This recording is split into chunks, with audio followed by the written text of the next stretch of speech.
Tonight, we're coming to you live from the Citadel building. We'll be talking to the owner of a restaurant who's excited to welcome patrons back starting on Monday. We'll also talk to the son of a former owner of the building, and we'll get a look around. Riley has news from the IHSA concerning the possibility of having a winter sports season, and we also talk to a former standout student athlete who is bringing some country music to our area this summer. We'll also continue our interview with Mayor Mike Absher. All this and more in tonight's Marion Star live from the Citadel. Come and join me.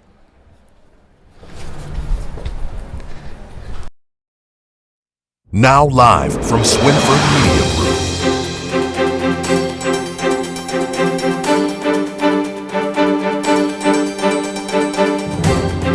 The Marion Star, where Marion is the star.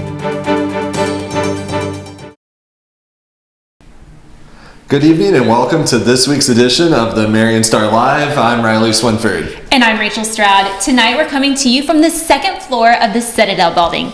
Now this building is currently under renovation, but later on in this newscast we'll give you a little bit more history about the Citadel building. Right downstairs is home to the popular Vault Cafe restaurant. We talked to owner Rob Lundgren earlier today about his plans to reopen next week. Here's what he had to say. We're ecstatic. The staff is excited to get back to work. Obviously everybody's hurting for money, so they're excited to get back to work. Yeah, it's carryout is probably maybe a quarter or less of what our normal sales would be with dine-in. Now when we reopen, it'll be a bonus because we'll have indoor dining, but the carryouts will continue because there are some people that, will still be cautious and do carryout only. March will be eight years. We opened this, this is an old bank, and there is a vault, actual vault, and there's a table in the vault, so we thought what else to call it than the Vault Cafe. But I heard about it from an architect in town. He said that they were working on remodeling this building, so I contacted the owner and that was it. Everybody's really excited to be able to see and talk to people. I mean, socially it's been terrible, being closed for 3 months, so they're excited to be interacting with the guests and just serving them. It's going to be great. No, I'm just excited to have people come out. I hope they do. Thanks, Rob. We're all hopeful that you'll be able to reopen for indoor dining soon and that the area's number of COVID-19 cases continue to decrease. Another local person who's preparing for better days is former Heron and Marion athlete Cody Dunbar. We talked to him earlier today about his plans to bring a country music showcase to the pavilion of the city of Marion this July. He also told us about what he's been up to since graduating high school in 2003 and how he hopes to bring that concert to the area this summer. Here's what Cody told us.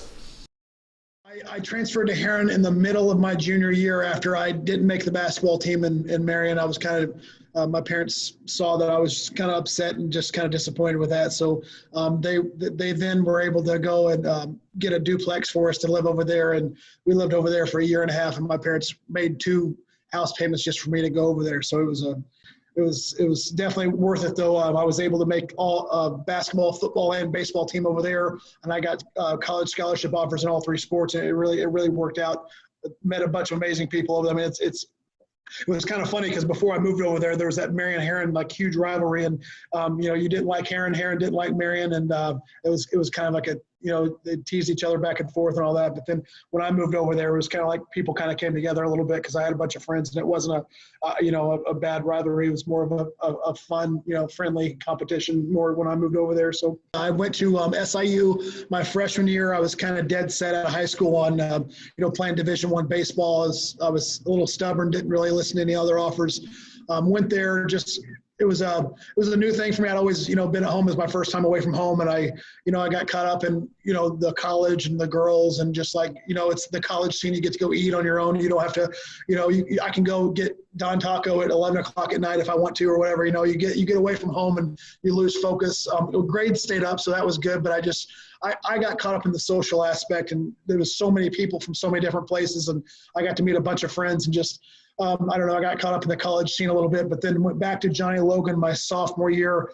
Had a really good year there as a closer for them. And when we were one game away from the World Series, but got some scholarship offers. I got a call from the Braves in the 10th round of the draft with their next pick to pursue me. And I kind of overpriced myself, I guess. I didn't know it was my first time being around the draft. I was a kid still, didn't have an advisor or anything to help me out. So anyways, I had a scholarship to TCU to fall back on, and I was really set on going to TCU. It was a prestigious college. They have a really good sports program. At the time, they were the best team in the Mountain West, and obviously since then they've moved to the Big 12. But had a scholarship out there, and another guy on my team did as well. So we went out there, played with Jake Arrieta, that ended up being a Cy Young Award winner, Matt Carpenter, longtime Cardinal, had a couple other guys that played in the major leagues. There was like 10 of us that got drafted that year. I got drafted with the Blue Jays, and then we negotiated prices and stuff, and then I did not sign that year. And then I got reached out to go by another coach that pursued me a year before, and I transferred to Arkansas Little Rock to get a little bit closer back to home. And I really, really liked that coach there. And then I had to sit out a year because if you do a Division I to Division I transfer, you have to sit out a year. And I got drafted again the year I sat out. And that season I signed with the Blue Jays. I thought it could be the last time, my last chance. So signed with the Blue Jays organization and had fun, went there, played their minor league system for a couple of years, just couldn't stay healthy. Finally got healthy once I got released, came back home and finished my college degree at SIU in 2010 and got healthy and played for the minors with Mike Pino and those guys, and was throwing harder than I've ever thrown. Velocity-wise, everything was kind of coming together, and then got hurt again and had surgery. So couldn't stay healthy. It's probably a mixture of poor diet and too many good restaurants around where I was at, but no, I couldn't stay healthy, but it was fun while it lasted. And I'm obviously thankful and grateful to see the players that I played with have huge careers. And it's weird walking to Walmart seeing your buddy's name on the back of t-shirts and stuff. It's just kind of surreal, but you can't help but be, grateful and for them making it. And, I found a new passion in life, and music's kind of always been my passion throughout my life, but now I'm doing something that I really enjoy doing, and super excited. The same excitement level. I put the same passion into this job as I did when I played ball. This one doesn't pay quite as well as those guys are getting paid up there, but no, it's fun though. The artist, the headliner is going to be Jimmy Allen. The kind of co-headliner, he's support, but he's kind of a co-headliner. He's gotten big too. It's going to be Matt Stell playing second, and then the guy that's going to lead it off and be the first supporting act is Chris Bandy. So it's July 10th, which is a Saturday of 2021, this upcoming summer, and the doors will open at 6:30. The show starts at 7:30. If you want to get in early, you can buy a fast pass for $10, and that gets you into your section early as well. Tickets will go on sale on our new website, www.ilshows.com, on Monday morning at 10 o'clock. It's an Eventbrite show, so it'll give you the link that takes you straight to Eventbrite to buy the tickets. These two acts are big enough to hold their own to headline their own shows, and in a lot of cases, Matt is headlining his shows when he's going places too. So, but the agent just worked together to have one big show, and I was okay with that as well. I think it'll be a nice thing for people that get to see, two people as big as they are come together in one night. It's just, I think it's really good for our area. And they both have 2 number 1 hits on the country airplay charts in the last 2 years. Jimmy Allen was just in the running with 4 or 5 people for at the CMAs for New Artist of the Year. I mean, that's about as big as award as you can get. They're just kind of blooming right now, and it's kind of neat to bring them to Marion so people don't have to leave the area to go to see these two. Thanks, Cody. Now, Riley, there's some other athletes who've been anxiously awaiting for the pandemic to kind of subside so that they can get back to playing. That's right, Rachel. Athletes and coaches around the state are celebrating today after an unexpected decision from the Illinois Department of Public Health and Illinois Governor J.B. Pritzker. In a press conference earlier today, everyone was shocked that the IDPH and Governor Pritzker have changed their stance on whether high-risk sports could be allowed to play for regions in Phase 4. Now, our region here is now in Phase 4. The past week, We've moved several tiers into phase 4. So as things stand right now, our region will be able to have a limited high school and junior high basketball season beginning here in just a couple of days. Now, we're still not sure exactly when that will be. The IHSA did come back after the IDPH and Governor Pritzker made their announcement and did offer a little bit of guidance to their member schools. They said that the official schedule will come out after their meeting next week on January 27th. The board of directors are going to talk about what this means in terms of scheduling. As it stands right now, schools will only be allowed to play teams within their COVID region and inter-conference games, and they're not quite sure how long the season will run. The football season, which is also slated to now be allowed with this announcement, will be impacted. It was getting ready to start around Valentine's Day, so there could be some overlap. They've got some things to sort out, but the good news is it does look like there will be some sort of high school and middle school basketball season in Illinois coming up here soon. The IHSA did say in phase 4 they expect to have just 50 spectators. This doesn't count student athletes, coaches, and a very limited amount of event staff and things like that, but there will be 50 spectators allowed as things stand right now. They just have to go out and sort out all the details of when those games can begin. We'll keep you updated. That's some exciting news. Like we told you earlier, we're coming to you from the second floor of the Citadel building on Marion's Tower Square. Now there's some other exciting changes that are happening to the square, and recently our Aaron Price got to sit down with Mayor Mike Absher to hear about some of his ideas and plans. Here's more from that interview. Marion Mayor Mike Absher describes his vision for revitalizing the town's historic Tower Square as a multifaceted issue. Last week, the mayor and the city council took the first steps in embarking into what Absher calls a multifaceted fix. During its meeting on Monday, January 11th, the council approved an engineering agreement with Shaston and Associates for plans for the Tower Square Improvement Program.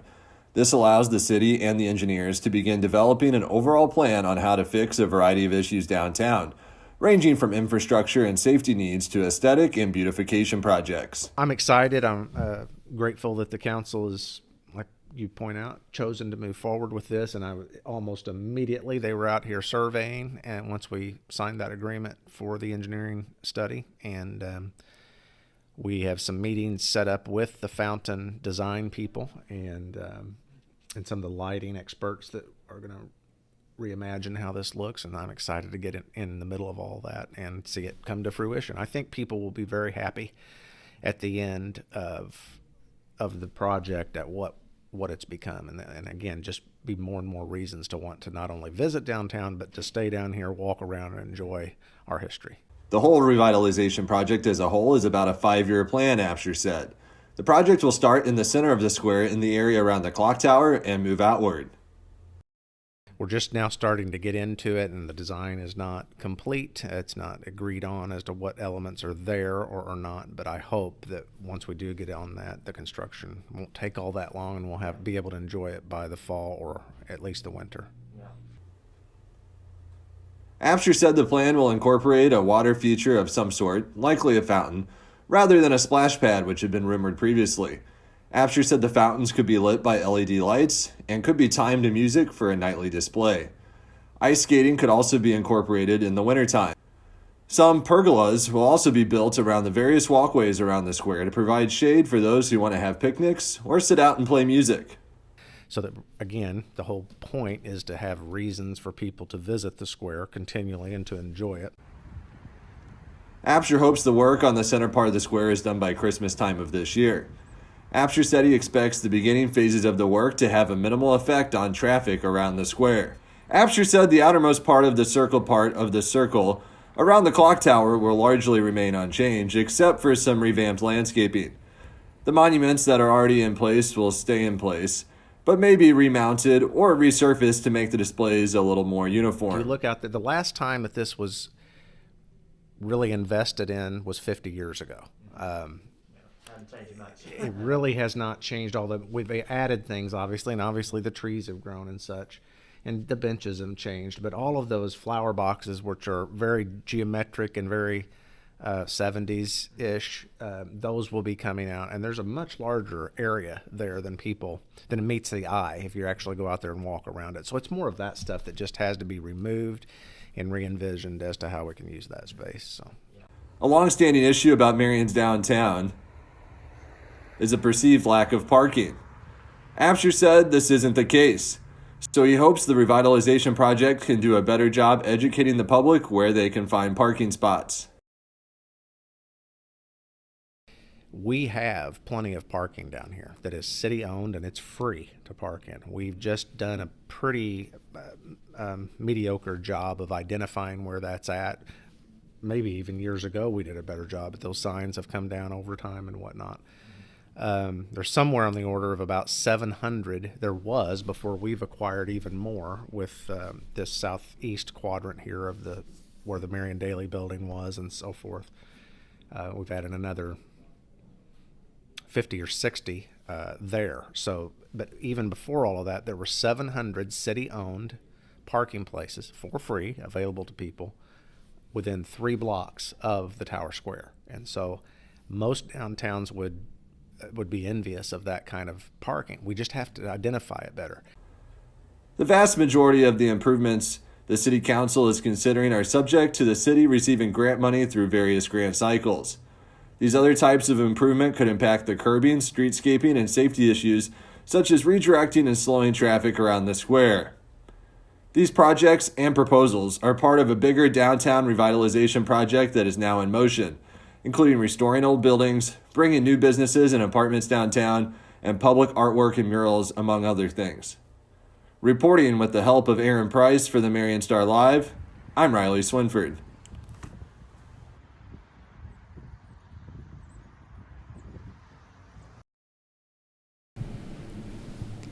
Earlier this week, Mayor Mike Absher took part in a virtual celebration of the life and legacy of Martin Luther King Jr. Our Bill Swinford produced the program with assistance from Union Street Arts and Ross Swinford. Bill has a recap for us now. I have a dream. My 4 little children will one day live in a nation where they will not be judged by the color of their skin, but by the content of their character. I have a dream today. With this faith, we will be able to work together, to pray together, to struggle together, to go to jail together, to stand up for freedom together, knowing that we will be free one day. This year, we have been faced with challenges and disparities within our communities that we must come together and address the issues we continue to face. Our words and our actions matter more than ever before. Our appropriate words, our actions, or our social media posts will show our youth that we're not like the world. And in that way, we can show them love, we can show them respect, and we can show them how to triumph over a very flawed world. My ultimate hope is that we raise these young women and men that will grow up and help change that world that we have failed to change. I thank them for changing our society, and I thank them for fighting for my voice and giving me the right to vote. But Dr. King talked about coming together as a community. All people of all races, religion, men and women. Everyone coming together, showing each other true love and kindness.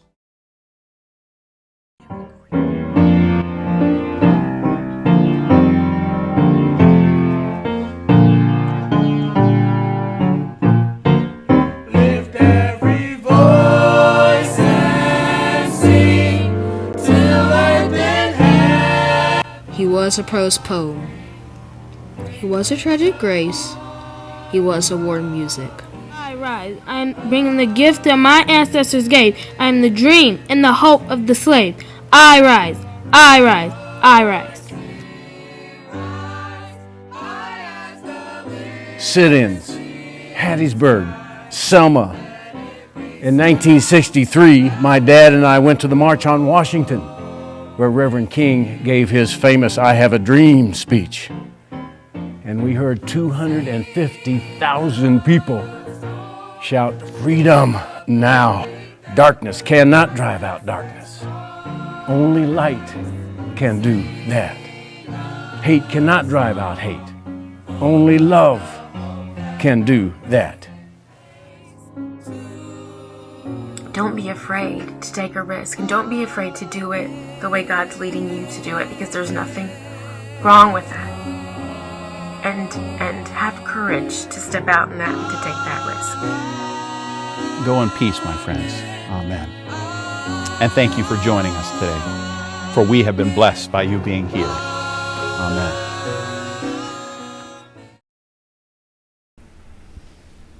On Wednesday, we were back with another live cast as the Marion Star Live's reporter, Victoria Shore, got crowned Miss Illinois Outstanding Teen. Now, she got crowned in a socially distanced ceremony at the Marion Cultural and Civic Center, and there are only a small number of family and friends and supporters who are allowed in to be members of the audience. Here's a recap of that night's events. Victoria Shore, a senior at Marion High School, has participated in our program since the age of 5. She's a longtime Girl Scout, and she will use her title as Miss Illinois Outstanding Teen to promote her social impact initiative, My Girl Agenda. You can read more about her many activities and accomplishments at missillinois.org. Victoria is all that our program represents. And thank you all so much for being here. Although COVID-19 has made my crowning very different from the normal announcement, I find this ceremony to be extremely special. It's special because I'm joined by people that I love who have helped me on this journey. You can't see them, but they're all off camera, and they've all had a hand in helping me get here. So thank you to all of you. I started competing in the Miss America organization at 5 years old.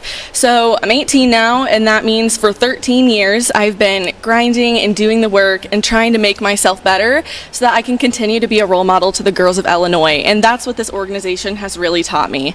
So every year I just do my best to try and be a better person, to continue my work through the Girl Scouts, and just be a better representative of my hometown and the Miss Illinois organization. So I feel like I'm very excited to do that now. I'm joined now by Miss Illinois Executive Director, yes, Ashley Hatfield. Can you tell us a little bit about the duties and the things she'll be doing throughout the next few months? Well, COVID-19 makes it a little bit unique, with mitigation standards and things like that. It's difficult for title holders to go out in person and do a lot of appearances and things like that, like they typically would. But one of the great things about Victoria is that she has so much experience with her work through, the Star and all of the things that she's done, that she's really good with social media, and so she can have an impact and a reach with people, even if she can't see them in person. And hopefully things will open up again soon to where she can actually get out and do more things. I have to thank the Miss Illinois Scholarship Organization, and especially Executive Director Ashley Hatfield and the Teen Director Rachel Johnson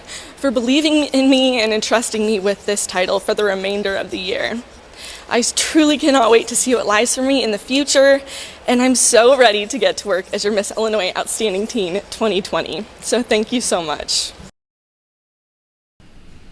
Congratulations, Victoria. Now, when we come back, we will have an interview with the son of the man who named this building the Citadel. He'll share some memories of living in this building, along with some history of this space that we're coming to you live from here tonight. So stay with us, you don't want to miss it.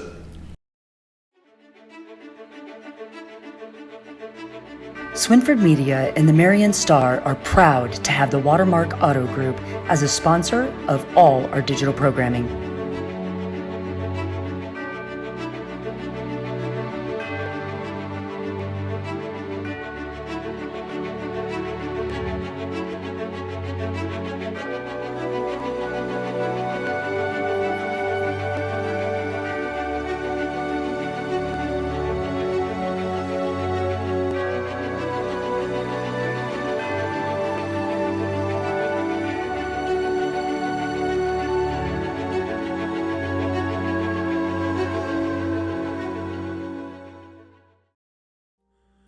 Swinford Media and the Marion Star appreciate the support of the Arcadia Wealth Group, which is sponsoring Wildcat Wednesdays and our Turning Back Time segments.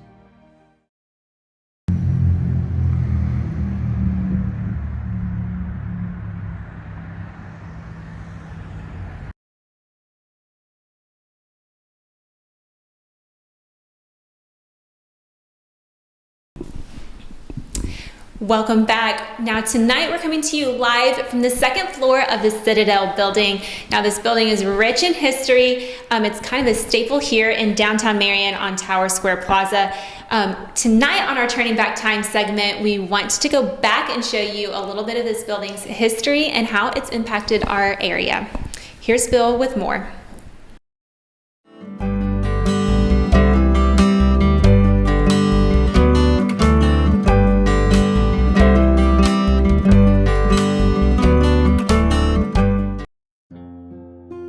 Prior to 1914, a three-story structure belonging to J.B. Bainbridge occupied the space on the north side of West Main Street as one enters and exits Marion's Public Square.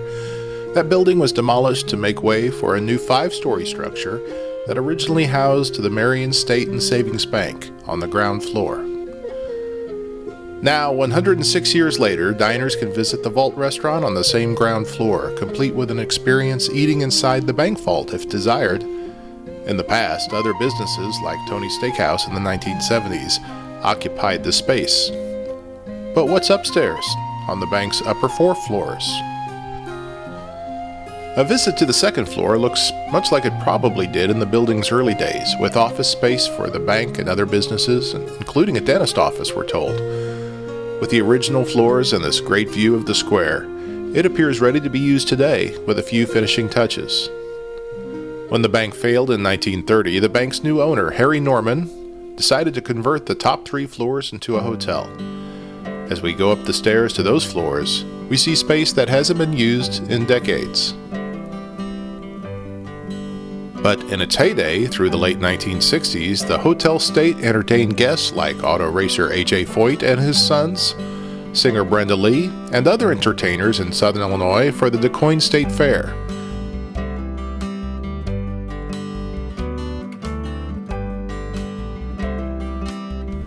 The hotel was sold in the early 1970s, and new owner John Anderson changed the name of the building to the Citadel. When he first purchased the building, it had always just been known as the Hotel State. And the Marion Daily did an article on him buying the building, and they said, well, are you going to rename it now the Anderson Building? And he said, no, we're going to call it the Citadel. And they said, what's the significance there? And Dad said that in the ancient times, the Citadel was always the center of business and commerce in the area. So he said, that's what I envision that becoming. And here, at this point in time, it has. So it was vacant. The building had been foreclosed on by Saline Valley Savings and Loan in Harrisburg, and he bought the building from them just as is. So it was totally unoccupied when he took it over. Yeah, it was still operating, I think, in the 60s. As a matter of fact, here's two of the keys. The original keys were on a little masonite type tab, and then they evidently replaced some or were lost or whatever, and it came to the more classic from the 60s plastic keys. But those are kind of a momentum that is left over because there were tons of doors in this facility at that time. My wife and I had an apartment on the third floor, and we started out our marriage in this building.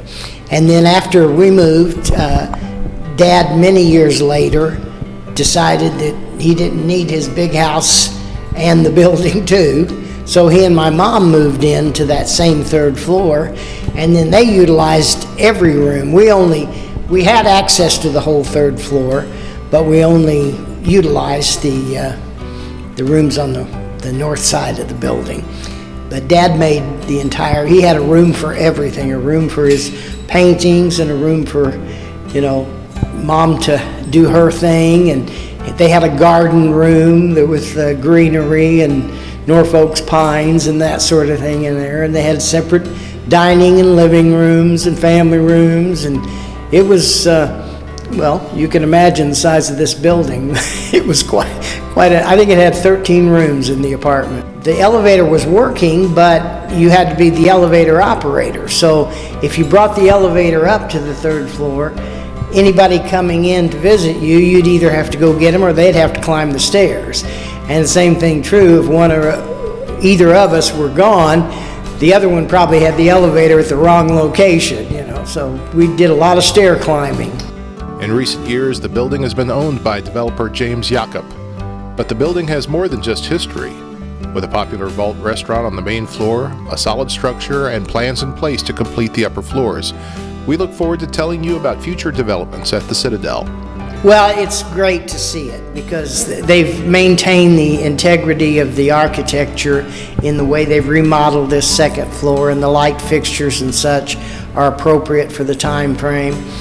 And I'm glad to see that it's being taken over and really put to the use of the name of the Citadel.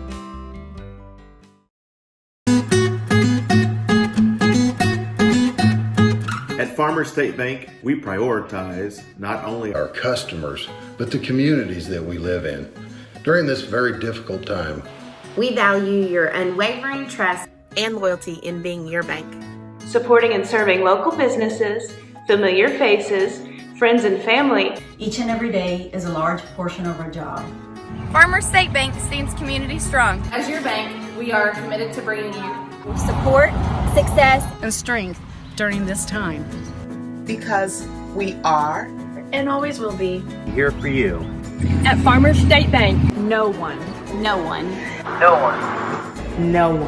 serves you better. At Farmers State Bank, no one serves you better. May God bless you. May God bless all of you.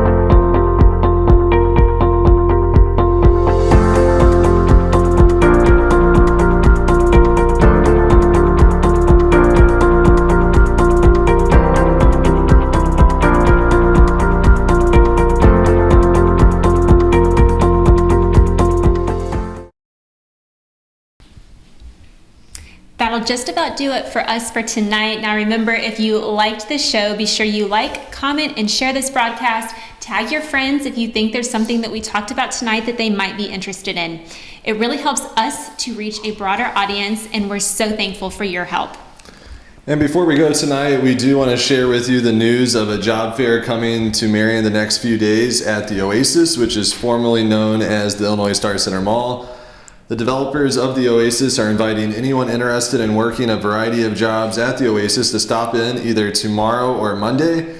You're encouraged to use the mall entrance near Target for entry. Oasis personnel will be there to welcome you and will help you fill out job applications and answer any questions you may have. Well, that'll do it for us for tonight. We want to say a huge thank you to Russ Williams for letting us use part of his office tonight for our makeshift studio. And we want to say a thank you to you for watching. Until next week, when we'll be back here live for another edition of the Marion Star Live with more news and sports from Marion and all around Southern Illinois. For Rachel Stroud, I'm Riley Swinford. Thank you so much for watching. Have a great night and a great weekend. The proceeding has been a production of the Marion Star Live. The material may not be reproduced, distributed, transmitted, or otherwise used without the prior written consent of Swinford Publications, LLC.